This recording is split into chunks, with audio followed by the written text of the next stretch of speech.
जय हिंद। गांधी और बोस के आइडियोलॉजिकल डिफरेंसेस के बारे में हम बात कर रहे थे और इससे पिछले सेशन में हमने बात की थी नॉन वायलेंस और मिलिटेंट अप्रोच के बारे में। हमने पढ़ा था मीन्स और एंड के बारे में और फाइनली हमने बात की थी मिलिट्री के बारे में। और हमने देखा था कि इन सभी चीज़ों के ऊपर दोनों लीडर्स के बीच में क्या आइडियोलॉजिकल डिफरेंसेस थे। आज हम पढ़ेंगे फॉर्म ऑफ गवर्नमेंट के बारे में, मतलब जब इंडिया इंडिपेंडेंट हो तो इंडिया को कैसे फॉर्म ऑफ गवर्नमेंट को अडॉप्ट करना चाहिए, उसके ऊपर दोनों लीडर्स की क्या आइडियोलॉजी थी और क्या आइडियोलॉजिकल डिफरेंसेस थे। देखो शुरू करते हैं। सबसे पहले हम बात करेंगे सुभाष चंद्र बोस के बारे में। बोस साहब की अर्ली राइटिंग्स को अगर आप पढ़ो तो ये देखने को मिलता है कि बोस डेमोक्रेसी की तरफ इंक्लाइंड थे। Bose accepted democracy as political system for India. Bose ये कहते थे कि डेमोक्रेसी को स्टैब्लिश किया जाना चाहिए इंडिया में, लेकिन बोस से बातचीत कर रहे हैं अपने अर्लियर फेज में। लेटर फेज में बोस साहब एकदम अलग बात करेंगे। अपने लेटर फेज में बोस साहब इस डेमोक्रेटिक सिस्टम से दूर जाते हुए दिखाई देंगे। लेटर फेज में बोस साहब ये कहेंगे कि अगर हमें नेशन को रीबिल्ड करना है तो ये डेमोक्रेटिक सिस्टम एडुकेट सिस्टम नहीं है। अगर हमें पॉवर्टी को, सोशल इनइक्वालिटी को इरेडिकेट करना है, ख़त्म करना है, तो ये डेमोक्रेटिक सिस्टम एडुकेट सिस्टम नहीं है। 1944 में बोस टोक्यो यूनिवर्सिटी में एक स्पीच देंगे और अपने स्पीच में बोस साहब ये कहेंगे कि अगर हमें इकोनॉमिक रिफॉर्म्स करने हैं तो ये डेमोक्रेटिक सिस्टम एडुकेट सिस्टम नहीं है और हमें अथॉरिटेरियन कैरेक्टर के स्टेट को स्टैब्लिश करने की ज़रूरत है। हमें अथॉरिटेरियन स्टेट को स्टैब्लिश करने की ज़रूरत है। और बोस साहब का ये जो आर्ग्यूमेंट है कि हमें अथॉरिटेरियन स्टेट को स्टैब्लिश करने की ज़रूरत है, इसको आज की डेट में हम दो तरीके से एनालाइज कर सकते हैं। एक तो इमेजिन करो कि इंडिपेंडेंस के बाद हमने अथॉरिटेरियन स्टेट को स्टैब्लिश किया होता तो बहुत सारे जो डिसीजंस डेमोक्रेसी की वजह से ठीक से इंप्लीमेंट नहीं हो पाए, शायद वो अथॉरिटेरियन स्टेट में अच्छे से इंप्लीमेंट हो पाते। इसका सबसे बढ़िया एग्जाम्पल है लैंड रिफॉर्म्स, और लैंड रिफॉर्म्स के बारे में हमने खूब बातचीत की है। इंडिपेंडेंस के बाद सरकार ने लैंड रिफॉर्म्स करने की कोशिश करी, लेकिन हमारी कंट्री में डेमोक्रेसी है तो बड़े बड़े जमींदार लोग कोर्ट के दरवाजे पे पहुंच गए, बड़े बड़े जमींदार लोग सरकार के अगेंस्ट में खड़े हो गए और इस वजह से ये जो लैंड रिफॉर्म्स हैं ये अपने ट्रू सेंस में कभी इम्प्लीमेंट हो ही नहीं पाए। अगर अथॉरिटेरियन स्टेट होती तो सरकार के लिए इन रिफॉर्म्स को इम्प्लीमेंट करना, ऐसे रिफॉर्म्स को इम्प्लीमेंट करना बेहद ईजी होता, बिकॉज अथॉरिटेरियन स्टेट में सरकार सिर्फ बताती कि क्या करना है, पूछती नहीं। सरकार सीधे सीधे बोलती कि हम ये रिफॉर्म्स लेकर आ रहे हैं, मानने तो मानो, नहीं मानने तो मत मानो, लेकिन बदतमीजी नहीं करोगे। अगर आवाज़ उठाओगे तो जेल में डाल दिए जाओगे, अगर आवाज़ उठाओगे तो मारे जाओगे, पीटे जाओगे। तो अथॉरिटेरियन स्टेट में इन रिफॉर्म्स को इम्प्लीमेंट करना सरकार के लिए ईजी होता। बट ये सिर्फ एक साइड का आर्ग्यूमेंट है, इसकी दूसरी साइड भी है। बहुत सारे लोग इस अथॉरिटेरियन कैरेक्टर को जस्टिफाई करने के लिए चाइना का एग्जाम्पल देते हैं और कहते हैं कि देखो चाइना में अथॉरिटेरियन स्टेट है तो उन्होंने कितना ज़्यादा इकोनॉमिकली डेवलप किया है। लेकिन ये आर्ग्यूमेंट भी नाइव है, ये आर्ग्यूमेंट भी बचकाना है, बिकॉज किसी कंट्री की ग्रोथ को अगर ट्रू सेंस में जज करना है तो इकोनॉमिक डेवलपमेंट एक पैरामीटर हो सकता है, इकलौता पैरामीटर नहीं हो सकता है। इकोनॉमिक डेवलपमेंट के साथ साथ ये देखने की ज़रूरत होती है कि वहाँ पे लोगों को राइट्स कितने मिल रहे हैं, वहाँ पे लोगों के सोशल वेलफेयर के लिए क्या कामकाज किए जा रहे हैं, वहाँ पे लोगों को सप्रेस तो नहीं किया जा रहा है, ऑप्रेस तो नहीं किया जा रहा है। ऐसे बहुत सारे पैरामीटर्स को जज करना पड़ता है, उसके बाद पता चलता है कि ट्रू सेंस में कोई कंट्री ग्रो कर रही है या नहीं कर रही है। तो नो डाउट चाइना में अथॉरिटेरियन स्टेट है और अथॉरिटेरियन होने की वजह से चाइना में इकोनॉमिक डेवलपमेंट हुआ है, बिकॉज अथॉरिटेरियन स्टेट में इकोनॉमिक पॉलिसीज़ को इम्प्लीमेंट करना सरकार के लिए ईजी होता है। लेकिन दूसरी तरफ अगर देखोगे तो चाइना में लोगों के पास में उतने राइट्स नहीं हैं जितने हमारे पास में हैं। चाइना में लोगों के पास में उतना फ्रीडम ऑफ स्पीच नहीं है जितना हमारे पास में है। चाइना में लोगों को सप्रेस किया जाता है, ऑप्रेस किया जाता है। तो बोस साहब का ये जो आर्ग्यूमेंट है कि हमें अथॉरिटेरियन स्टेट को स्टैब्लिश करना चाहिए, इसको ना तो हम पूरी तरीके से डिनाई कर सकते हैं बिकॉज इसके कुछ फ़ायदे हो सकते थे, लेकिन इसको पूरी तरीके से एक्सेप्ट भी नहीं किया जा सकता है बिकॉज इसके नुकसान भी हमें दिखाई दे रहे हैं। और यही आपको करना है। अगर कल को कोई पूछ ले बोस साहब के बारे में, अगर कल को किसी एग्जाम में पूछ लिया जाए फॉर्म ऑफ गवर्नमेंट के बारे में, तो आपको बताना है कि बोस ये चाहते थे कि अथॉरिटेरियन स्टेट को स्टैब्लिश किया जाए और अथॉरिटेरियन स्टेट को स्टैब्लिश करने के ये फ़ायदे हो सकते थे और ये नुकसान हो सकते थे। आज तो आप एनालाइज कर ही सकते हो इसके अलावा अक्टूबर 21, 1943 में बोस साहब ने फॉर्म किया provisional government of Azad Hind को।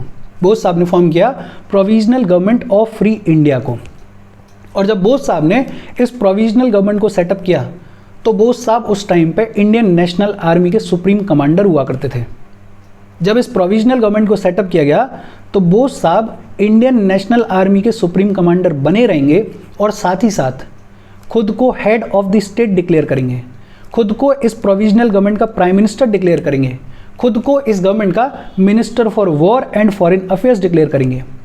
और बहुत सारे स्कॉलर्स ऐसे हैं जो कि ये कहते हैं कि ये जो बोस साहब कर रहे हैं ये बोस साहब के अथॉरिटेरियन एटीट्यूड को रिफ्लेक्ट करता है। बिकॉज एक आदमी सारी पावर को अपने हाथ में रखना चाहता है, पावर को शेयर नहीं करना चाहता है, ये दिखाता है बोस साहब के अथॉरिटेरियन एटीट्यूड को। तो वेरियस इंस्टेंसेस पे ये देखने को मिलता है कि बोस साहब का जो एटीट्यूड था वो भी अथॉरिटेरियन था।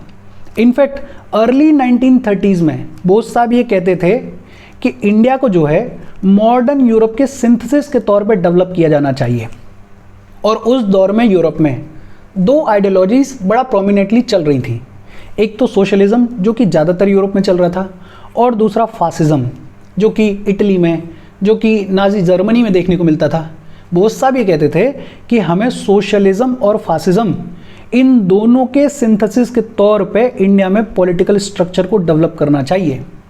फासिज्म जो कि एक्सट्रीम आइडियोलॉजी है, जो कि वाहियात आइडियोलॉजी है, बोस साहब ये कहते थे कि हमें इसको भी इंटीग्रेट करना चाहिए अपने पॉलिटिकल सिस्टम में। बोस साहब का ये कहना था कि अगर बात हो इक्वलिटी की, अगर बात हो जस्टिस को डिलीवर करने की, अगर बात हो लव की, प्यार की, मोहब्बत की, तो हमें सोशलिज्म के रास्ते पे चलना चाहिए। लेकिन जब बात हो इनडिसिप्लिन की, जब बात हो एफिशिएंसी की, तो हमें फासिज्म के रास्ते पे चलना चाहिए। अगर हमारे कंट्री में कोई इनडिसिप्लिन क्रिएट कर रहा है, अगर हमारी कंट्री में कोई एफिशिएंसी के साथ में कामकाज नहीं कर रहा है, तो सरकार को फासिज्म के रास्ते पे चलना चाहिए। सरकार को बेहद स्ट्रिक्ट अप्रोच लेनी चाहिए। और ये जो सिंथेसिस है, ये जो इंटीग्रेशन है, इसको बोस साहब बुलाया करते थे साम्यवाद। क्या बुलाया करते थे? साम्यवाद। बहुत सिंपल। पहली चीज़ अपन ने क्या पढ़ी कि अपने इनिशियल डेज में बोस साहब बात करते थे डेमोक्रेसी के बारे में। बोस साहब ये कहते थे कि इंडिया में डेमोक्रेसी को इस्टेब्लिश किया जाना चाहिए। लेकिन इनिशियल डेज में भी कुछ इंस्टेंसेस ऐसे देखने को मिलते हैं जहां पे बोस साहब का अथॉरिटेरियन एटीट्यूड रिफ्लेक्ट होता है as early as 1930s। But अपने लेटर डेज में, अपने लेटर फेज में बोस साहब क्लियरली ये बोलेंगे कि ये जो डेमोक्रेटिक सिस्टम है ये ठीक नहीं है और हमें अथॉरिटेरियन स्टेट को इस्टेब्लिश करना चाहिए। एक एस्पेक्ट। दूसरा, बोस साहब जो हैं वो विमेंस के एम्पावरमेंट के लिए खूब सारा कामकाज करेंगे, वो सेकुलरिज्म को प्रमोट करने के लिए कामकाज करेंगे। बोस साहब ये कहते थे कि धर्म के नाम पर लोगों को डिवाइड नहीं किया जाना चाहिए। बोस साहब और बहुत सारे लिबरल आइडियाज़ के बारे में बातचीत करेंगे। बोस जो हैं वो डिसिप्लिन को बहुत एडमायर करते थे, वो ऑर्डरली अप्रोच को बहुत ज़्यादा एडमायर करते थे। इनफैक्ट इटली के जो फासिस्ट थे और जर्मनी के जो नाजीज थे, उनकी आइडियोलॉजी के साथ में बोस बिल्कुल भी अग्री नहीं करते थे। उनके तौर तरीकों के साथ में बोस बिल्कुल भी अग्री नहीं करते थे। लेकिन इसके बावजूद इनके डिसिप्लिन को एडमायर करते थे और कहते थे कि हमें जर्मनी के नाजी लोगों से, इटली के फासिस्ट लोगों से डिसिप्लिन को सीखने की ज़रूरत है। बोस ब्रिटिश गवर्नमेंट को इस देश से बाहर निकालना चाहते थे, लेकिन इसके बावजूद ब्रिटिश गवर्नमेंट की जो सिस्टमेटिक अप्रोच थी, ब्रिटिशर्स की जो डिसिप्लिन्ड लाइफ थी, उसको बोस साहब बहुत ज़्यादा एडमायर करते थे। मतलब वो लोग जिनको आइडियोलॉजिकली सपोर्ट नहीं करते हैं बोस साहब, उनके भी डिसिप्लिन को अप्रिशिएट करते थे। ये क्या दिखाता है कि बोस साहब डिसिप्लिन को बहुत ज़्यादा इंपॉर्टेंस देते थे। बोस कम्युनिस्ट नहीं थे, कम्युनिस्ट नहीं थे, बोस खुद को सोशलिस्ट कंसिडर किया करते थे। और कम्युनिस्ट नहीं थे, ये कहाँ से दिखाई देता है? देखो, कम्युनिस्ट लोग जो हैं वो इंटरनेशनलिज्म के बारे में बातचीत करते थे। अपन ने पढ़ा है कॉमिंटर्न वगैरह ऑर्गेनाइज की थी इन कम्युनिस्ट लोगों ने, और बोस साहब इस इंटरनेशनलिज्म के आइडिया पे हंसते थे। बोस साहब का ये कहना था कि पहले इंपॉर्टेंट है नेशनलिज्म, पहले इंपॉर्टेंट है नेशन, पहले इंपॉर्टेंट है नेशन के लोगों का वेलफेयर, पहले अपने नेशन को डेवलप कर लो, उसके बाद बात करना इंटरनेशनलिज्म के बारे में। तो ये जो कम्युनिस्ट लोग इंटरनेशनलिज्म के बारे में बातचीत करते थे, इसको पूरी तरीके से डिस्कार्ड कर देंगे बोस। कम्युनिस्ट लोग जो हैं वो रिलीजन को नहीं मानते हैं, वो गॉड को नहीं मानते हैं। इनफैक्ट कम्युनिस्ट लोग ये कहते हैं कि रिलीजन सारी समस्याओं की जड़ है। लेकिन दूसरी तरफ बोस के बारे में हम जानते हैं कि वो बहुत हाईली रिलीजियस इंसान थे। वो गॉड को मानते थे, वो रिलीजन को मानते थे, वो भगवान को मानते थे।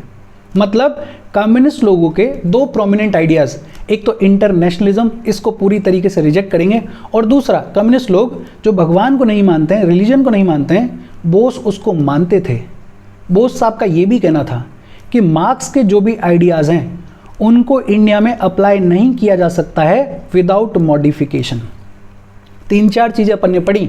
एक तो अपन ने क्या देखा कि इनिशियल फेज में बोस कहते थे कि इंडिया में डेमोक्रेसी को इस्टेब्लिश किया जाना चाहिए, लेकिन लेटर फेज में इस डेमोक्रेटिक सिस्टम को बोस क्रिटिसाइज करेंगे और बात करेंगे अथॉरिटेरियन स्टेट के बारे में। दूसरा, बोस साहब ने विमेंस के एम्पावरमेंट के लिए खूब सारा कामकाज किया, सेक्युलरिज्म को प्रमोट करने के लिए खूब सारा कामकाज किया। तीसरा, बोस साहब जो हैं वो डिसिप्लिन को बहुत ज़्यादा एडमायर करते थे, डिसिप्लिन को बहुत ज़्यादा इंपॉर्टेंस देते थे। चौथा, बोस जो हैं वो कम्युनिस्ट नहीं थे, और कैसे नहीं थे वो अपन ने देख लिया। कम्युनिस्ट के दो आइडियाज़, इंटरनेशनलिज्म और रिलीजन को डिस्कार्ड करना, इन दोनों के साथ में बोस अग्री नहीं करते थे। बोस एक सेंस में लेफ्टिस्ट थे। किस सेंस में? कि बोस एंटी इंपीरियलिस्ट थे, बोस इंपीरियलिज्म के अगेंस्ट में थे। बोस का ये कहना था कि दूसरे देशों को जाके कॉलोनीज पे कब्जा नहीं करना चाहिए, देशों पे जाके कब्जा नहीं करना चाहिए, सबके पास में अपना इंडिपेंडेंस होना चाहिए। बोस साहब ब्रिटिश गवर्नमेंट को इस देश से बाहर निकालना चाहते थे। बोस साहब की डिमांड थी कंप्लीट इंडिपेंडेंस, बोस साहब की डिमांड थी पूर्ण स्वराज। तो इस सेंस में, एंटी इंपीरियलिस्टिक होने के सेंस में, बोस जो हैं वो लेफ्टिस्ट थे। लेकिन बोस ये भी कहते थे कि जब हमें इंडिपेंडेंस मिल जाएगा तो हमें लेफ्टिज्म को छोड़ के सोशलिज्म की तरफ मूव करने की ज़रूरत है। लेफ्टिज्म बेहद एक्सट्रीम आइडियोलॉजी है। बोस कहते थे कि हमें सोशलिज्म के रास्ते पर चलने की ज़रूरत है। सोशलिज्म जो कि ये कहता है कि देखो, गवर्नमेंट इंटरवीन करेगी, गवर्नमेंट सोशल वेलफेयर के कामकाज करेगी, लेकिन प्राइवेट प्लेयर्स को भी अपनी इंपॉर्टेंस मिलेगी, लिमिटेड इंपॉर्टेंस मिलेगी, लेकिन इंपॉर्टेंस मिलेगी। तो अपन ऑल इन ऑल ये कह सकते हैं कि बोस साहब की आइडियोलॉजी में ये कहा गया कि इनिशियली वो अथॉरिटेरियन रूल को फेवर करते थे। मतलब इनिशियली, ये लाइन शायद सुनने में गलत लगे, मैं ये कहने की कोशिश कर रहा हूँ कि बोस साहब ये चाहते थे कि इंडिपेंडेंस के बाद, अपने इनिशियल फेज में, मतलब इंडिपेंडेंस के बाद जस्ट बाद, हमारे यहाँ पे अथॉरिटेरियन रूल होना चाहिए, अथॉरिटेरियन स्टेट होना चाहिए। हमें पॉवर्टी को इरेडिकेट करना है, हमें इनइक्वालिटीज़ को इरेडिकेट करना है, हमें इकोनॉमिक रिफॉर्म्स करने हैं, और इसके लिए कंट्री में अथॉरिटेरियन रूल होना चाहिए। बट एक बार जब ये सारी चीज़ें हो जाएं तो हमें एक न्यू और हैप्पी इंडिया क्रिएट करने के लिए काम करना चाहिए, हमें लिबर्टी की तरफ मूव करना चाहिए, हमें डेमोक्रेसी की तरफ मूव करना चाहिए, हमें सोशलिज्म की तरफ मूव करना चाहिए। इसको एक बार फिर से ढंग से समझो, शायद मेरे वर्डिंग्स इधर उधर हो गए हैं, तो एक बार और। बोस साहब के लिए अपन ये कह सकते हैं कि वो ये कहने की कोशिश कर रहे थे कि जैसे ही हमें इंडिपेंडेंस मिले, हमें अथॉरिटेरियन रूल को इस्टेब्लिश करना चाहिए और रिफॉर्म्स करने चाहिए, पॉवर्टी को ख़त्म करना चाहिए, इनइक्वालिटी को ख़त्म करना चाहिए, इकोनॉमिक रिफॉर्म्स करनी चाहिए। और जब एक बार ये सारी चीज़ें हो जाएं तो फिर हमें इस अथॉरिटेरियन रूल को छोड़ देना चाहिए और हमें मूव करना चाहिए towards liberty, towards democracy, towards socialism. और ये बात हो गई बोस साहब के आइडियाज़ के बारे में। अपन आगे बढ़ें उससे पहले वीडियो पे लाइक के बटन को दबा दो। लाइक दबाना ज़रूरी है, बिकॉज यूट्यूब वीडियो को कंसिडर करता है और थोड़ा सा पुश कर देता है, तो लाइक का बटन दबा दो। मैं बोलूँ ना बोलूँ, ये तो दबाई दिया करो। शेयर कर दो अपने सोशल मीडिया हैंडल्स पे, व्हाट्सएप वगैरह पे अपने फ्रेंड्स को, जो भी लोग इसमें इंटरेस्टेड हैं, जो भी लोग इससे रिलेटेड पढ़ाई कर रहे हैं, उनको शेयर कर दो और चैनल को सब्सक्राइब कर लो। अच्छा, बोस साहब की आइडियोलॉजी अपने को समझ में आ गई, मोटा मोटा बोस साहब क्या कहने की कोशिश कर रहे थे वो अपने को समझ में आ गया। अब बात आती है गांधी जी के बारे में। और गांधी जी अपने आइडियाज़ ऑन गवर्नमेंट की बातचीत करते हैं अपनी किताब हिंद स्वराज में, जो कि आई 1909 में। और यहाँ पे गांधी जी को पढ़ने के बाद मुझे थोड़ा शौक लगता है, सरप्राइज़ लगता है। गांधी इतने प्रेगमेटिक लीडर जो हर चीज़ को सोचते थे, समझते थे, प्रैक्टिकल अप्रोच लेते थे, वो जब बात करेंगे गवर्नमेंट के बारे में, वो जब बात करेंगे स्टेट के बारे में, तो कुछ ऐसी बात कर देंगे कि लगेगा कि ये तो यूटोपियन है, ऐसा लगेगा कि यार ये पॉसिबल ही नहीं है। गांधी बात करते थे राम राज्य के बारे में। गांधी का जो आइडियल स्टेट था उसको गांधी बुलाते थे राम राज्य। और ये राम राज्य कैसा होगा? गांधी ये कहते थे कि इसमें कोई भी रिप्रेजेंटेटिव गवर्नमेंट नहीं होगी, इसमें कोई भी सेंट्रलाइज्ड अथॉरिटी नहीं होगी, इसमें कोई भी कॉन्स्टिट्यूशन नहीं होगा, इसमें आर्मी की ज़रूरत नहीं होगी, इसमें पुलिस फोर्स की ज़रूरत नहीं होगी। अब सोचो, पढ़ने से लगता है नहीं है कि यार ये कैसे पॉसिबल है। गांधी ये कहते थे कि राम राज्य में कैपिटलिज्म नहीं होगा, राम राज्य में कम्युनिज्म नहीं होगा, यहाँ पे किसी भी फॉर्म का एक्सप्लॉयटेशन नहीं होगा और कोई भी रिलीजियस वायलेंस नहीं होगा। सोचो, इमेजिन भी नहीं कर सकते हैं। हालांकि मैं ये कह रहा हूँ कि ऐसा लगता है कि ये यूटोपियन विजन है, ऐसा लगता है कि सिर्फ इमेजिन किया जा सकता है, बट इमेजिन करना भी डिफ़िकल्ट है कि कोई ऐसा स्टेट हो सकता है जहाँ पे ना आर्मी की ज़रूरत है, जहाँ पे ना पुलिस की ज़रूरत है, जहाँ पे ना किसी सेंट्रल अथॉरिटी की ज़रूरत है, जहाँ पे ना किसी कॉन्स्टिट्यूशन की ज़रूरत है, जहाँ पे कोई एक्सप्लॉयटेशन नहीं होगा, जहाँ पे कोई रिलीजियस वायलेंस नहीं होगा। लेकिन गांधी बात करते थे ऐसे स्टेट के बारे में। और गांधी ये भी कहते थे कि ये जो राम राज्य है इसको मॉडल किया जाना चाहिए, इसको तैयार किया जाना चाहिए on the basis of India's past. Gandhi ji ये कहते थे कि हमें प्री मॉडर्न, हमें मॉरली एनलाइटेंड, हमें ए पॉलिटिकल इंडियन स्टेट को स्टैब्लिश करने की ज़रूरत है।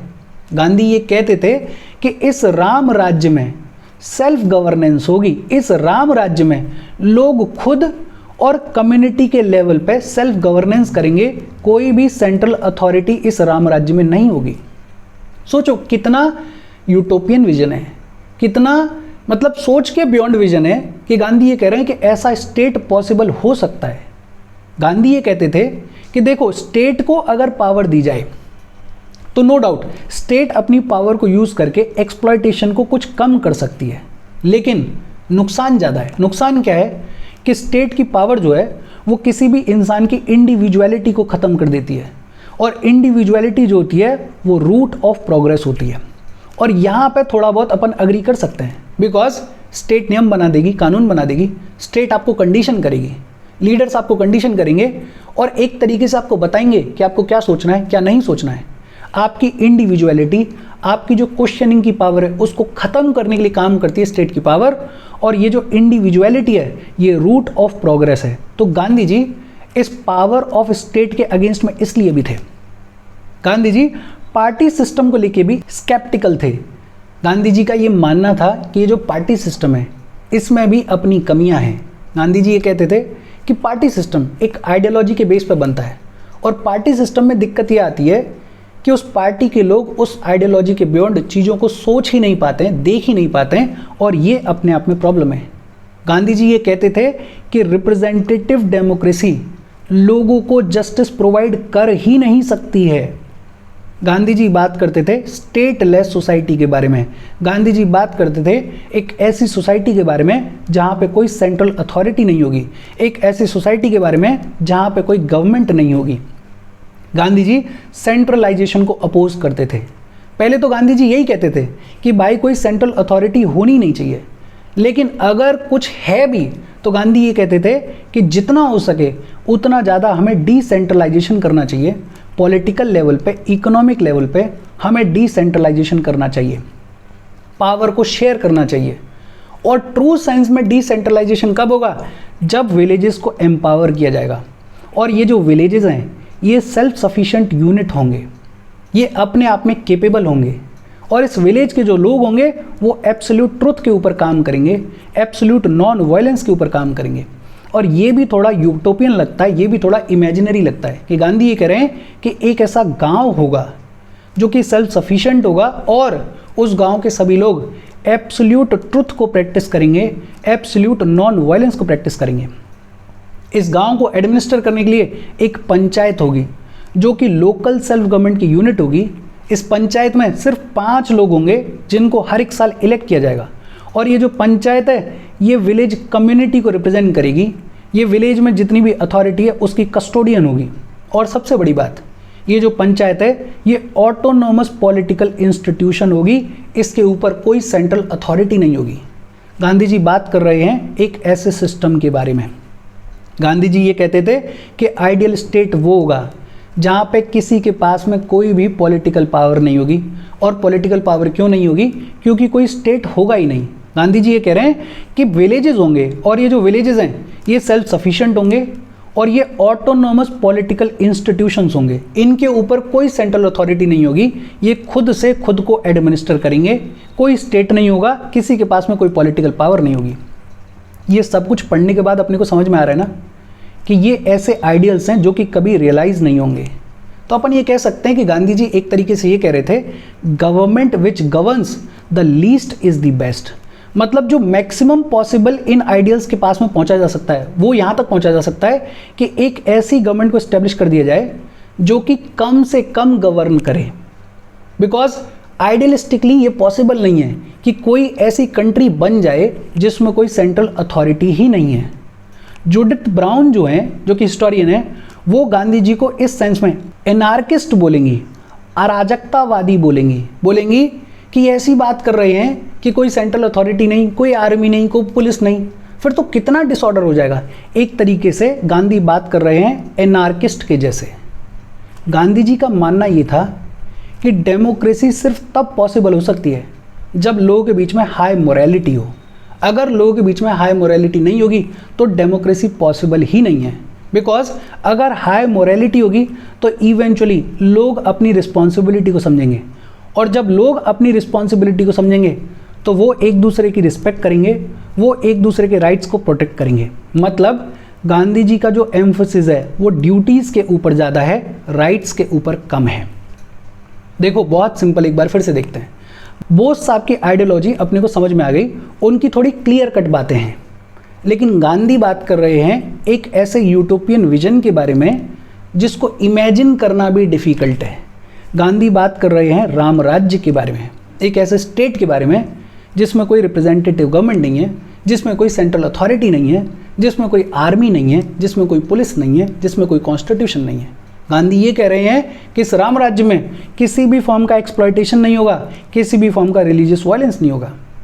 गांधी जी ये कह रहे हैं कि ये जितना भी पावर ऑफ द स्टेट है ये लोगों की इंडिविजुअलिटी को ख़त्म करता है, और individuality is the root of progress. Gandhi ji ये कह रहे हैं कि इस राम राज्य में सेल्फ गवर्नेंस होगा। गांधी जी सेंट्रलाइजेशन को अपोज करते थे, डिसेंट्रलाइजेशन के फेवर में बात करते थे, और कहते थे कि ट्रू सेंस में डिसेंट्रलाइजेशन तब आएगा जब विलेजेस को एम्पावर किया जाएगा। ये जो विलेजेस हैं ये सेल्फ सफिशिएंट होंगे, इनको एडमिनिस्टर करने के लिए इनकी अपनी एक लोकल सेल्फ गवर्नमेंट की बॉडी होगी जिसको बुलाया जाएगा पंचायत। पंचायत में 5 लोग होंगे जिनको हर साल इलेक्ट किया जाएगा, और ये जो पंचायत है ये ऑटोनॉमस पॉलिटिकल इंस्टीट्यूशन होगी। मतलब इसके ऊपर कोई सेंट्रल अथॉरिटी होगी ही नहीं। और गांधी ये कह रहे हैं कि डेमोक्रेसी तभी सक्सेसफुल हो सकती है जब लोगों के बीच में हाई मोरालिटी हो, because morality leads to responsibility, और जब लोग रिस्पॉन्सिबल होंगे तो लोग एक दूसरे की रिस्पेक्ट करेंगे, तो लोग एक दूसरे के राइट्स को प्रोटेक्ट करेंगे। एक लाइन में अगर बोलें तो ये इंपॉर्टेंट है, गांधी जी जो हैं वो ड्यूटीज़ को ज़्यादा इंपॉर्टेंस देते थे इन कंपैरिजन टू राइट्स। और इसके साथ दोनों लीडर्स के क्या आइडियोलॉजिकल डिफरेंसेस थे या क्या आइडियोलॉजी थी फॉर्म ऑफ गवर्नमेंट को लेकर, उसके बारे में बातचीत खत्म हो गई। और भी आइडियोलॉजिकल डिफरेंसेस हैं इन दोनों के बीच में, उनको अपन पढ़ेंगे अगले सेशन में। यहाँ तक कोई डाउट हो तो कमेंट करके पूछ लेना। Thank you very much.